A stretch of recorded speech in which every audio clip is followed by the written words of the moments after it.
kabajamtoota hordoftoota keenya jaalatamoo qophii keenya kan har'aatiin dhimma pirezidaantii Oromiyaa jalqabaa obbo Hassan Alii irratti waan qopheeffanne qabna. Qophii kana keessatti obbo Hassan Alii maaliin galatoomfamu? Akkasumas maaliin komatamu? Dhimmoota kanaa fi kan biroo hojiilee isaa xiinxallee kan qopheeffadde isiniif dhiyeessinaa. Waliin turtii gaarii.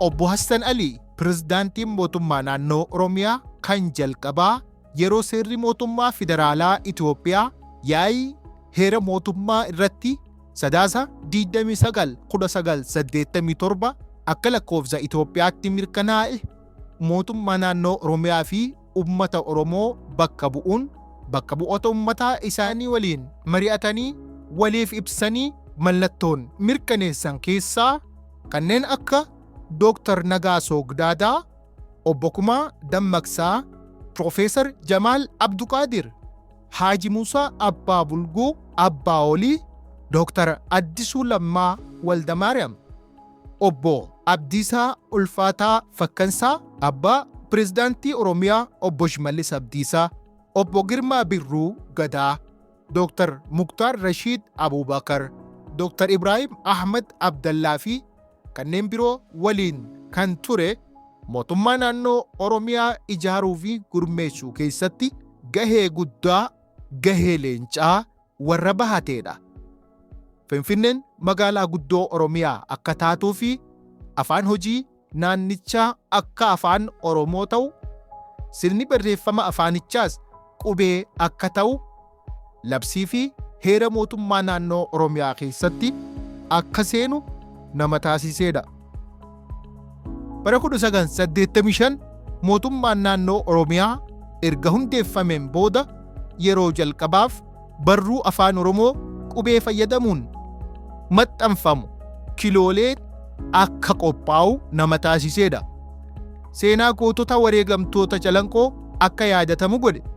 Kana irratti dubbiin jajjabduun alaabaa lumuxxii jijjiiruu keessatti yeroo dubbatu sirni mootummoota dabree duguuggaa sanyii kan uummata Oromoo irratti raawwate tahuu jajjabeessee cimsee dubbate.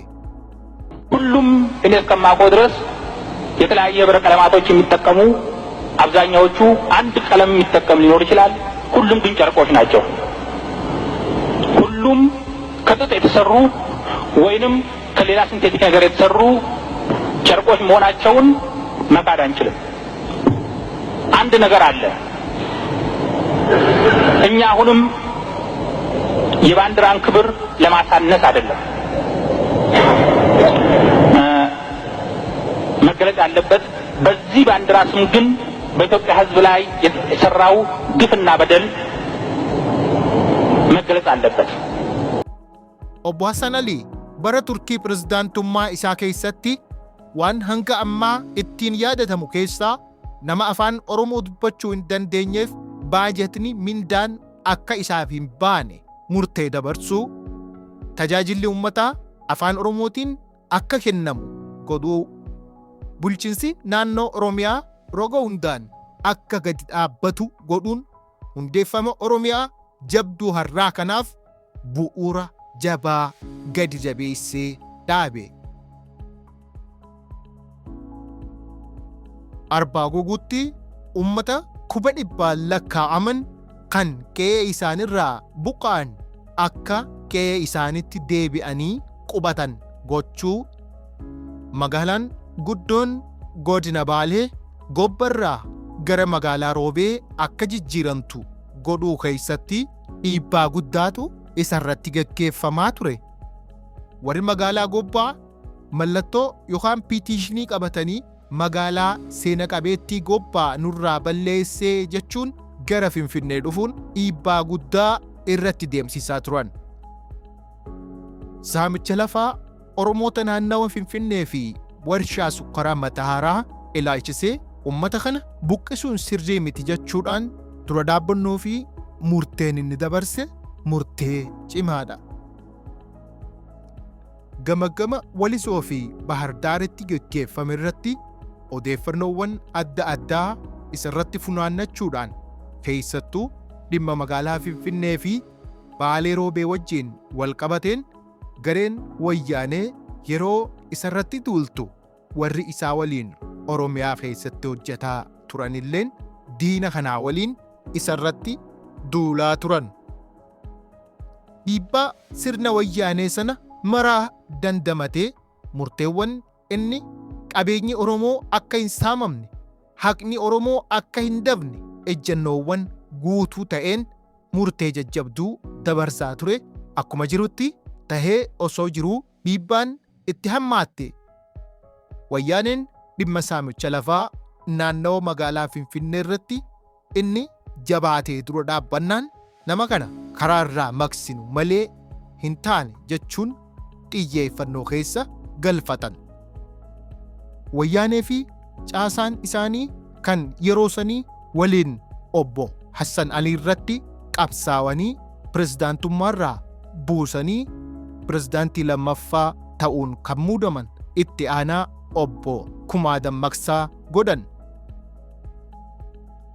Boodarra dubbiin itti jabaannaan lubbuu isaa baafachuuf biyyarraa baqatee waggaa 27 biyyaan eega jiraate booda obbo Hassan Alii maatii isaa waliin gara biyya isaa deebi'ee jira.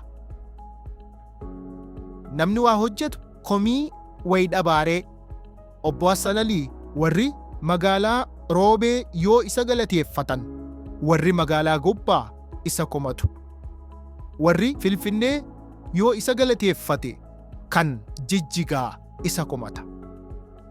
Dhimmoota magaalaa Jijjigaa, Dirree Xayyaaraa fi magaalaa Dirree Dhawaatiin wal qabatee yommuu isa dubbatan ni dhaga'ama. Mee isin pirezidaantota Oromiyaa hundumaa maaliin yaadattuu? Yaada keessan komentii jalatti nuuf barreessaa. Kabajamtoota hordoftoota keenya jaalatamoo, qophiin keenya kan har'aa pirezidaantii mootummaa naannoo Oromiyaa jalqabaa obbo Hassan Alii irratti xiyyeeffate kanumaan xumurama. Sagantaa birootiin hanga walitti deebinuu yeroo gaarii nuuf qabaadhaa.